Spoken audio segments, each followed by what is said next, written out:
Hello and welcome to the pre-January report webinar from Progressive Ag. My name is Peter Kemp and I'm an attorney with Progressive Ag Law. Joining me is Brian Strumman, market analyst with Progressive Ag Marketing. Brian, what do you expect from the January USDA report and what should farmers do about it? You know, it's a good question, Peter, and I think when you look at this report from USDA that comes out on January 12th, it's certainly a big one. USDA is going to be looking at the supply, demand, and production numbers from our last year's production, and these will be the final numbers, although there have been and could be some adjustments as we go forward. But again, certainly an important report, one of the larger reports of the year.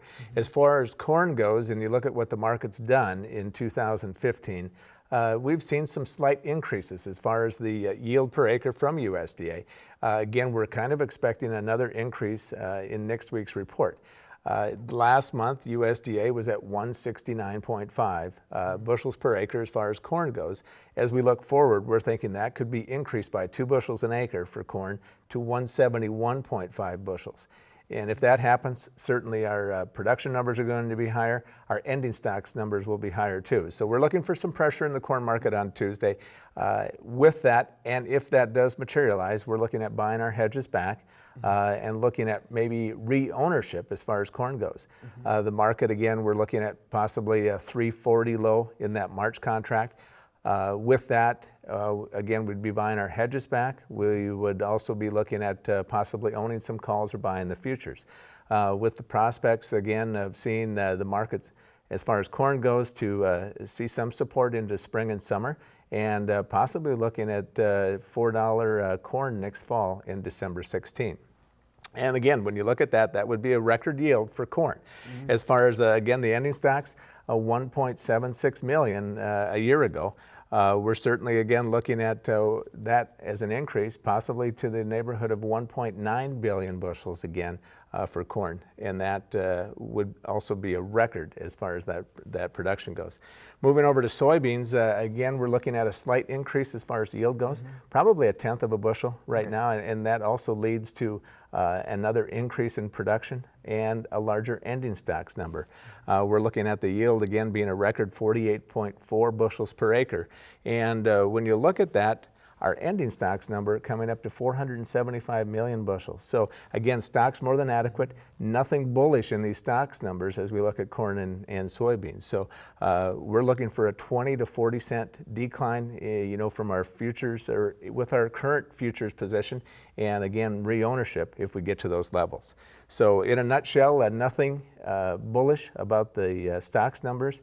We'll see what USDA says on Tuesday, but we do think that there is some light here at the end of the tunnel for the fall of 2016. Oh, it's good to hear about that light at the end of the tunnel, and thank you for that report, Brian. Now on to a different topic. Many of you have heard about the Syngenta GMO corn litigation. Syngenta produced the GMO Viptera corn seed, which was marketed to U.S. farmers who are supplying both domestic and international markets, including China. While Syngenta made assurances that Chinese regulators were going to approve the GMO Viptera corn, China in fact had a no-tolerance policy and effectively closed their market to U.S. corn after discovering Viptera traits in imported corn. These actions damaged the U.S. corn market, and many farmers are taking action to recover their losses. Progressive Ag Law has partnered with Phipps Anderson Deacon, who have experienced litigating GMO market closures, as this short video will explain.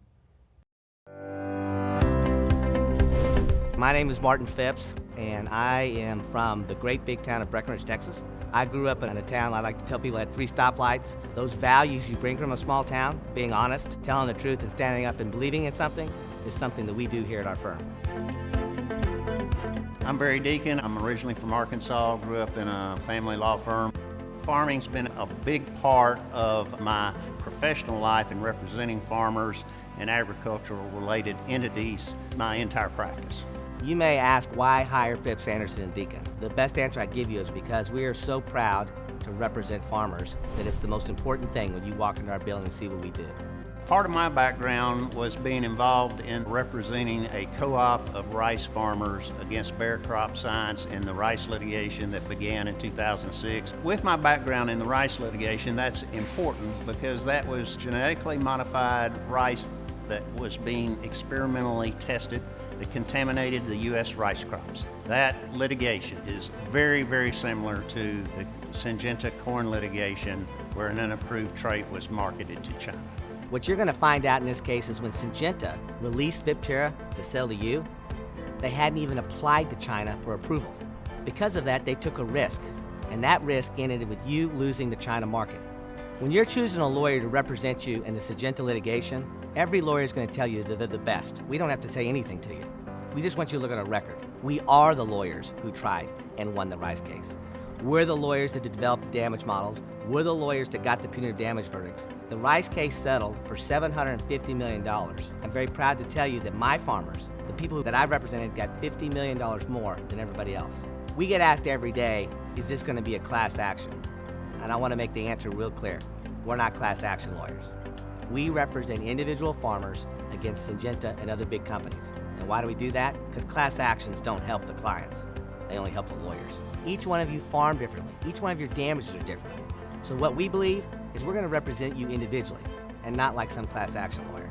We are certainly not against the technology that Syngenta has come up with in producing their seed. We're actually for that technology because it's good for the American farmer. What we have a fault with is what Syngenta has done in marketing its corn. It's done it in an irresponsible way, and that has affected all of us. I don't know about you, but we need more places to sell our corn, not less. And so all we're asking Syngenta to do is to stand up and do the right thing. The same thing you do every day when anybody comes to you with an issue. You may ask what makes us different at Phipps Anderson Deacon. The answer is simple, is we care. I've been on a combine and I know how hard it is to farm. And because I'm gonna make sure when I get done with this case and I come and sit in your living room, that you're proud that I'm your lawyer.